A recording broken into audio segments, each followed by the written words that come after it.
Other vaccines. और यही नहीं, मुमरा की बड़ी समस्याएं जैसे कि एडिक्शन और ऐसी ही बीमारियों के लिए भी preventive and rehabilitative services available की गई है। हमारा यही मोटो है कि हम एक ऐसा हॉस्पिटल बनाएं जो लोगों को अपना सा लगे। मेडफोर्ड मल्टी स्पेशलिटी हॉस्पिटल, जो कि 60 बेडेड मल्टी स्पेशलिटी हॉस्पिटल है। यहाँ पर हमने कुछ सर्विसेज रखी है, जैसे कि क्यूरेटिव सर्विसेज है, प्रिवेंटिव सर्विसेज है, रिहैबिलिटेटिव सर्विसेज है, डायग्नोस्टिक सर्विसेज है। मैंने और मेरे जो पार्टनर है मिस्टर मेहरा जरीवाला सर, हमने सोचा था कि मुमरा के लिए हम कुछ अच्छा बनाएं, कुछ अच्छा करें, जैसे कि बेस्ट इंफ्रास्ट्रक्चर्स के साथ with low economical and affordable rates में हम पब्लिक को सर्विस दें। इसलिए हमने ये हॉस्पिटल बनाया। So please do visit us at Medford hospital. Thank you so much. अस्सलाम वालेकुम everyone, welcome to Medford multi speciality hospital, जहां हमारा विजन है to be a state-of-the-art facility that serves not only the elite few but general public at large। और हमारा mission है to open a chain of hospitals to serve the lower strata of the society, again at affordable cost। Thank you so much everyone, and we are looking forward to serving you at Medford Multi-Speciality Hospital।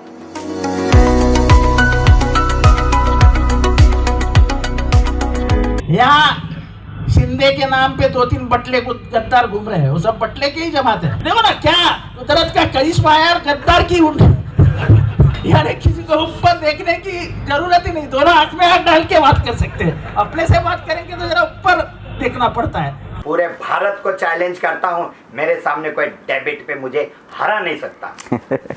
मैं ये तो कहना चाहता हूँ उससे कि एक बार बैठ जाए ना हमारे साथ में, 1 to 1 हो जाए बात सामने सामने, तो मजा आएगी जरा सा। हम भी तो सुने कि क्या काम किया आपने मुमरा के लिए, और हम बताएंगे हमने क्या काम किया है आपसे ज्यादा। उनका वो पूरा बयान मैंने सुना है, उन्होंने हमेशा हुकुम हुकुम हुकुम कहा है। ये हुकुमशाही का जमाना नहीं है, ये लोकशाही का जमाना है। यहाँ पर कोई डिक्टेटर या कोई हुकुमशाही नहीं चलती है, और यहाँ पर कोई किसी का बाप नहीं होता। वो किस तरीके से अंदर खाकी चड्डी पहनते ये हमें मालूम है, हमें किसी को बताने की और बोलने की जरूरत नहीं है।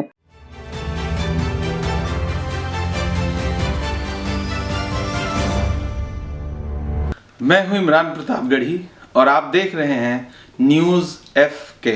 आज हम मौजूद है मुमरा शहर के चर्चित समाज सेवक राजू अंसारी जी।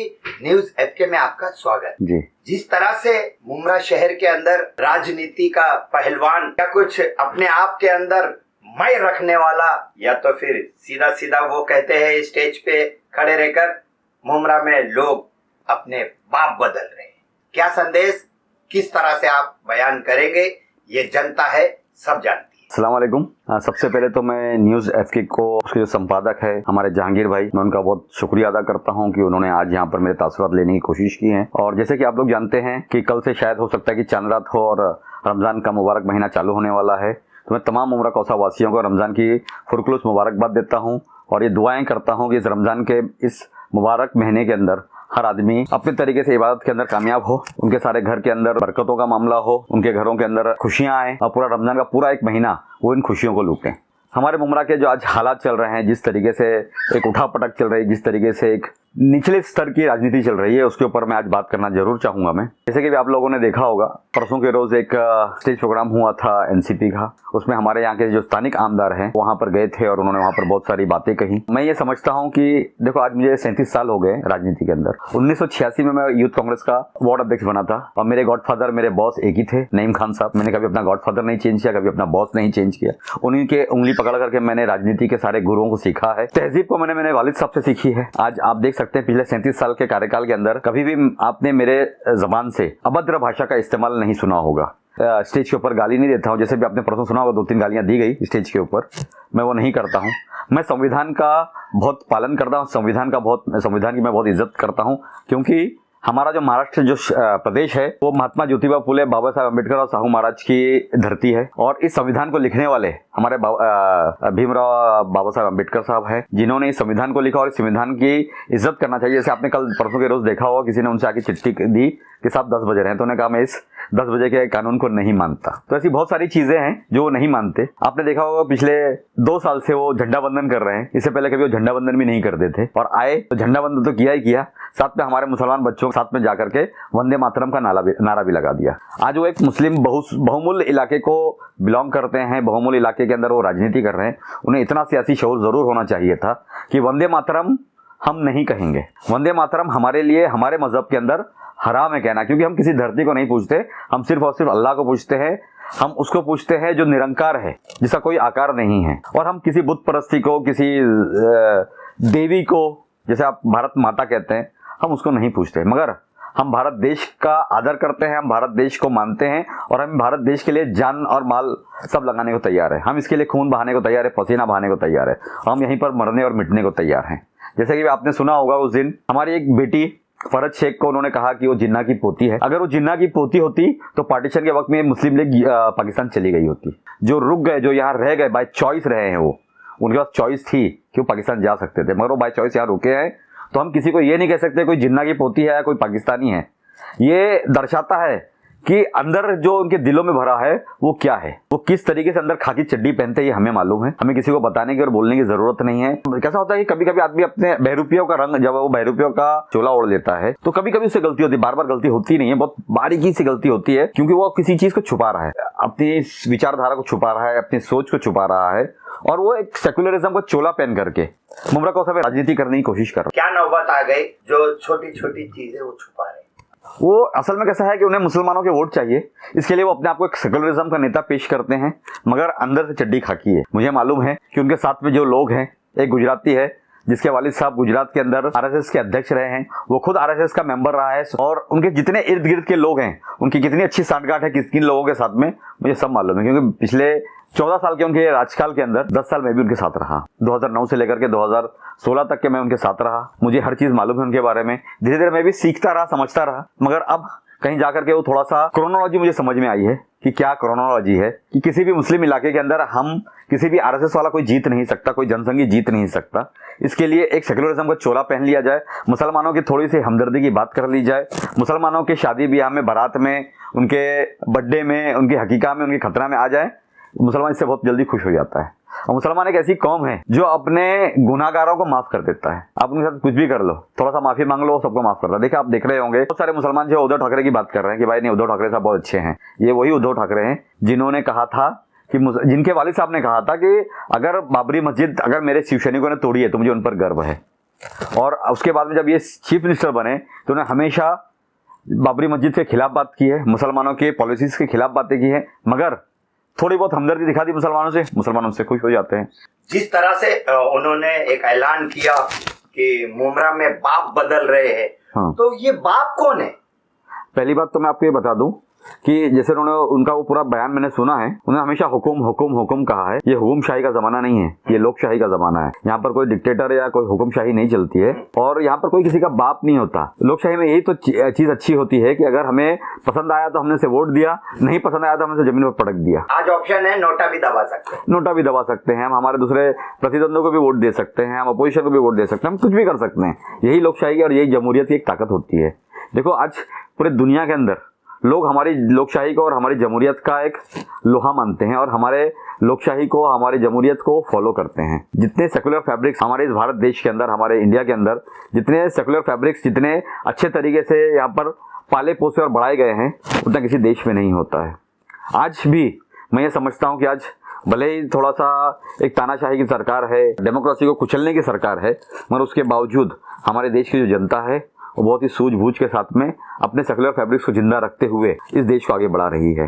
मगर जो ये हुकुमशाही हुकुमशाही हुकुमशाही कर रहे हैं बार बार, शायद ये भूल गए हैं कि ये लोकशाही में भी विश्वास नहीं रखते हैं, ये भी हुकुमशाही में विश्वास रखते हैं। और ये जिस तरीके से लोगों के ऊपर हुक्म चलाना चाहते हैं, लोगों को चाहते हैं कि कोई मेरे खिलाफ ना बोले, कोई मेरी बुराई ना करे, कोई मेरे कामों की शैली की बुराई ना करे, तो ऐसा नहीं हो सकता है।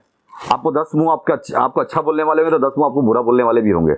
उसको आपको अपनी स्टाइल में लेना पड़ेगा, उसको झेलना पड़ेगा। यही बात होती है सेकुलरिज्म की, कि जब मैं आज 37 साल से राजनीति में हूँ, बहुत सारे लोग मुझे बुरा भला भी कहते हैं। मुझे आजकल तो सोशल मीडिया का जमाना है, एकदम आसानी से लोग लिख देते हैं और मुझे मालूम भी पड़ जाता है किसने लिखा है मुझे। मगर इसका मतलब ये थोड़ी है कि वो मेरे दुश्मन है। ठीक है, पॉलिटिकल राइवलरी होती है, पॉलिटिकल राइवलरी का होना भी जरूरी है, एक अपोजिशन का होना भी जरूरी है। इसलिए होना जरूरी है कि जब अपोजिशन होगा तभी हमारे काम करने के अंदर, हमारे अंदर और जोश पैदा होगा। हम लोग हमेशा ऑन द टोज रहेंगे और हमेशा हम लोग हर मुद्दों को बराबर से उछाल करके हर मुद्दों का सोल्यूशन निकालने की कोशिश करते रहेंगे।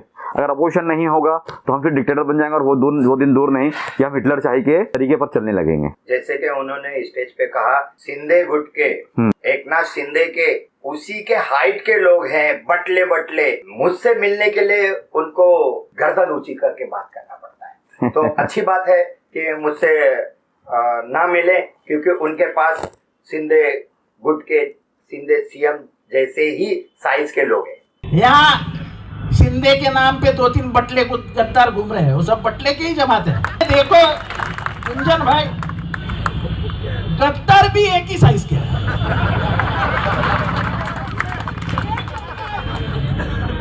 देखो ना क्या कुदरत का करिश्मा है, गद्दार की यानी किसी को ऊपर देखने की जरूरत ही नहीं, दोनों आंख में आंख डाल के बात कर सकते हैं। अपने से बात करेंगे तो जरा ऊपर देखना पड़ता है। मेरा एक फोटो देख लेना, एक फोटो आया है मेरा, एक आदमी मेरे को हार पहना रहा है स्टेज पे, और जब वो हाथ पहना रहा है तो उसको दोनों पैर उसको ऊंचे करके हाथ पहना है। ये साले अपने दोस्त भी इतना हरामी है कि बराबर उतना ही फोटो निकाला उसके पैर ऊंचे हुए। शायद आप भूल रहे हैं कि पिछले तीनों इलेक्शन उन्होंने जो जीता है ना, इसलिए कहीं ना कहीं उनके सर के ऊपर भी हाथ एकनाथ शिंदे साहब का ही रहा है। उन्होंने किस तरीके से डम्मी कैंडिडेट दिए और आपने कब जाकर के मातोश्री पे गुहार लगाई, कब जाके मातोश्री जाके पैर पकड़े, क्या किया, सब हमें मालूम है। हमें मत सिखाइए। हमें ये भी मालूम है कि आपके आका आपको जिताने के लिए क्या करते हैं, आपको जिताने के लिए कितनी बार मातोश्री फोन करते हैं और क्यों आपके सामने डम्मी कैंडिडेट दिया जाता था शिवसेना की तरफ से। मगर अब मातोश्री से शिवसेना नहीं चलने वाली है। अब शिवसेना अपने स्टाइल में चलने वाली है और उनको उनके स्टाइल में उनको अपना कैंडिडेट देना पड़ेगा और वो देंगे भी। और मैं समझता हूं कि एकनाथ शिंदे साहब आज जिस तरीके से काम कर रहे हैं पूरे महाराष्ट्र के अंदर, हो सकता है कि वो मुमरा के लिए भी कुछ अच्छे काम करते चले जाएंगे। जिस तरीके से वो हमें बजट दे रहे हैं, हमारे मुमरा के चौपाटी के लिए काम कर रहे हैं, हमारे मुमरा को के पानी के लिए उन्होंने भी 5 MLD के लिए ऐलान तो कर दिया है। हो सकता है 2-4 दिन में उसकी अमलबजावनी अगर हो जाएगी तो MIDC से और हमारे बारवी डैम से हमें 5 MLD पानी बढ़ जाएगा। ऐसे बहुत सारे काम वो कर रहे हैं, मगर इसका मतलब ये नहीं कि मैं शिवसेना गुट के अंदर हूँ या मैं शिंदे गुट के अंदर हूँ। मैं सिर्फ और सिर्फ एकनाथ शिंदे साहब जो सीएम है, वो पूरे महाराष्ट्र के सीएम हैं, उनके पास मैं हर आदमी अपनी अपनी कॉन्स्टिट्यूएंसी से उनके पास जा रहा है। आज हमारे महाराष्ट्र स्टेट के अंदर 8 मुसलमान MLAs हैं। वो 8 के 8 मुसलमान MLAs उनके पास जाकर के गुहार लगा रहे हैं अपने वार्ड के लिए कि हमें वार्ड में काम करने के लिए, डेवलपमेंट करने के लिए, इंफ्रास्ट्रक्चर बिल्डअप करने के लिए पैसे की जरूरत है, और वो सबको दे रहे हैं। उसी तरीके से वो हमें भी दे रहे हैं। तो इसका मतलब ये नहीं कि हम शिवसेना में चले गए, इसका मतलब ये नहीं कि रईस शेख शिवसेना में चले गए, इसका मतलब ये नहीं कि अबू हाशिम आजमी साहब शिवसेना में चले गए, इसका मतलब ये नहीं कि मुफ्ती इस्माइल साहब शिवसेना में चले गए, इसका मतलब ये नहीं कि फारूक शाह साहब शिवसेना में चले गए, इसका मतलब ये नहीं कि जिशान सिद्दीकी साहब शिवसेना में चले गए या असलम शेख साहब शिवसेना में चले गए। ये लोग अपनी कॉन्स्टिट्यूंसी में पैसा मांग रहे हैं और ये पैसा किसी का पर्सनल नहीं है, ये हमारे स्टेट का पैसा है। जिस तरह से वहां पर जो ओपनिंग की उन्होंने, रीओपनिंग, छोटा सा ऑफिस, पुराना ऑफिस जो पहले MIM पार्टी का था, जिससे नगर सेविका कमरुल हुदा जीत के आई थी, बस रीओपनिंग करना था, लोगो चेंज करना था, उसी के अंदर 40 मिनट उन्होंने जो स्पीच दी, क्या वो जरूरी? बिल्कुल नहीं जरूरी थी। मैं ये समझता हूँ आप सिल्फ अड्डा पे आकर के 40 मिनट जाकर के बोल रहे हैं, फलाने का नाम लेकर के, फलाने को ताना देते हुए, फलाने को टारगेट करते हुए बात कर रहे हैं। राजनीति में ऐसा नहीं होता है। राजनीति में आप अपने काम से बात कीजिए ना, आप बताइए करके कुछ मुमरा के लिए कुछ ठोस करके दिखाइए। हमारा हॉस्पिटल, आज इस हॉस्पिटल के फरज शेख बैठी हुई है, वो चाह रही है कि प्राइवेटाइजेशन ना हो। या पूरे मुमरा कौसा की मंशा है कि हमारा हॉस्पिटल प्राइवेट नहीं होना चाहिए। आज उस हॉस्पिटल को बनाने में जो 139 करोड़ रुपया खर्चा किया, किसने खर्चा किया? उसे थाने महानगर पालिका ने खर्चा किया। जमीन किसने दी? थाने महानगर पालिका ने दी जमीन। वो आज जो मगर महानगर पालिका ने बनाई है, थाने महानगर पालिका ने जमीन दी, अगर तो हमारा उद्देश्य क्या होना चाहिए? हमारा उद्देश्य होना चाहिए कि हमारा मुमरा कौशा एक बहुमूल्य गरीब इलाका है, चाहे वो दीवा का इलाका हो, चाहे वो कलवा का इलाका हो, चाहे वो हमारे आसपास के जो इलाके हैं, ये गरीब इलाके, इन गरीब इलाके के जो लोग हैं उनको एक better health service free of cost मुहैया होनी चाहिए। विधायक जी ने इसी इलाके को, गरीब इलाके को 12 साल से देखा, फिर भी वो उसी स्टेज पे से ऐलान करते हैं कि करीम खान और भी कहीं खाली जगह दिखेगी तो बताना, मैं और भी शौचालय, बाथरूम बनाऊंगा। 12 साल से क्या कर रहे? मोरा में कितने शौचालय मेन रोड के ऊपर आप बताइए ना जरा मुझे। कहीं पर भी नहीं है। जो थे वो भी खत्म हो चुके हैं, खराब होकर डिलेबरेट कंडीशन के अंदर हैं। डेवलपमेंट का मतलब क्या होता है? डेवलपमेंट का मतलब ये होता है कि आप अपने पर्सनल फंड से, चाहे वो आमदन निधि हो, चाहे वो स्टेट गवर्नमेंट की निधि हो, चाहे वो कहीं और से आप लेकर आते हैं, MMRDA से लेकर आते हैं, MSRDC से लेकर आते हैं, अर्बन डेवलपमेंट मिनिस्ट्री से लेकर आते हैं, लेकर आइए और लेकर आकर के मुमरा कौसा के काम कीजिए। क्या किया आपने? हॉस्पिटल किसका बनाया हुआ है? म्युनिसिपल कॉर्पोरेशन का। स्टेडियम किसका बनाया हुआ है? म्युनिसिपल कॉर्पोरेशन का। आपके एसटीपी किसका बनाया हुआ है? म्युनिसिपल कॉर्पोरेशन का। मुमरा का मेन रोड किसने बनाया? म्युनिसिपल कॉर्पोरेशन ने। मुमरा के डीपी रोड किसने बनाए? म्युनिसिपल कॉर्पोरेशन ने। मुमरा के सर्विस रोड किसने बनाए? म्युनिसिपल कॉर्पोरेशन ने। यूटीडब्ल्यूडी के रोड किसने बनाए? Municipal corporation. तो आपने किया क्या? उन्होंने ये भी कहा कि जो मैंने काम किया हूँ एज ए एमएलए, बताइए महाराष्ट्र के अंदर किसने किया है? मैं बाजू में आपको बोलता हूँ, बाजू में भिवंडी चले जाएं। हमारे एक पहली बार के एमएलए है रईस शेख साहब, मेरे अच्छे दोस्तों में से हैं। पहले वो नगर सेवक थे, आज वो एमएलए हैं भिवंडी के, और एक अभ्यासी नगर सेवक है। उन्हें मालूम है किस तरीके से सदन में आवाज उठानी चाहिए। वो सदन के बाहर नहीं चिल्लाते, वो सदन के अंदर चिल्लाते हैं और सदन के अंदर जाके अपना हक मांग के लेते हैं। आज एकनाथ जी शिंदे साहब ने उन्हें इतना पैसा दिया, तकरीबन 150 पौने 200 करोड़ रुपये अब तक दे चुके हैं, और उम्मीद है कि और 200 करोड़ रुपये उनको देंगे अगले साल के अंदर। मगर उसके बावजूद जब भी उन्हें जरूरत पड़ी तो उन्हें सरकार के खिलाफ आवाज उठाई, उस सरकार के खिलाफ उन्होंने बात कही। तो यही जमहूरियत होती है। किस तरीके से हमें काम करना चाहिए, किस तरीके से हमें हमारे इलाके के बारे में मालूमात होनी चाहिए कि हमारे इलाके में डेवलपमेंट किस तरीके से किया जाना चाहिए। आज आप मुझे एक बात बता दीजिए, रीमॉडलिंग आप हमेशा सुनते हैं कि मैंने 212 करोड़ लाया, मैंने 212 करोड़ लाया।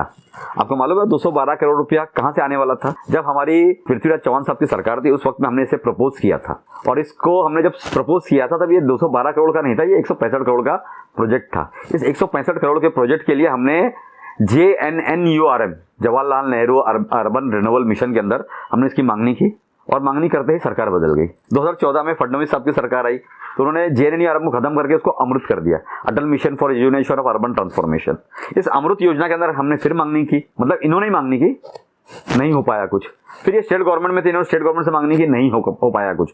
फिर हमने इनसे कहा कि साहब आप जाने दीजिए, आपसे ना हो पाएगा, हमें महानगर पालिका से करवा लेने दीजिए। फिर हमने संजीव जायसवाल साहब के पास बैठे और बैठ करके हमने ये 212 करोड़ का प्रोजेक्ट है, जिसके अंदर कलवा, मुमरा और दीवा तीनों मिलाकर के इलाके हैं। इस इलाके में जितने भी पाइपलाइन चेंज करने का काम है, नई पाइपलाइन बिछाने का काम है, नए तरीके से वॉल्स लगाने के काम है, जितने भी हमारी जो पुरानी पाइपलाइन उसको रिफर्बिश करने का काम है, इस काम का हमने टेंडर कॉल किया, और इस टेंडर कॉल किया महानगर पालिका ने। उससे भी ये अपना ही काम कहते हैं कि नहीं, वो 212 करोड़ रुपया मैंने लाया। कहाँ से लाया भाई आपने? इसीलिए मैं कहता हूँ मुमरा कौशा के लोगों ने थोड़ा सा जानकारी रखनी जरूरी है। एक बात मुझे बताइए, इन्हें 2.5 करोड़ रुपया सालाना मिलता है आमदार निधि का, पर्सनल फंड जो इन्हें होता है। जैसे हमें नगर सेवक निधि मिलती है, वैसे इन्हें आमदार निधि मिलती है। इस आमदार निधि के 14 साल के अंदर इन्होंने कितना पैसा मुमरा में खर्चा किया और कितना पैसा कलवा में खर्चा किया, इसका जरा आप जाकर के RTI से मांगनी कर लीजिए और जरा इसका रिकॉर्ड निकालिए। पूरे भारत को चैलेंज करता हूँ, मेरे सामने कोई डेबिट पे मुझे हरा नहीं सकता।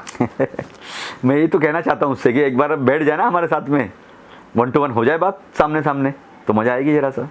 हम भी तो सुने कि क्या काम किया आपने मुमरा के लिए, और हम बताएंगे हमने क्या काम किया है आपसे ज़्यादा।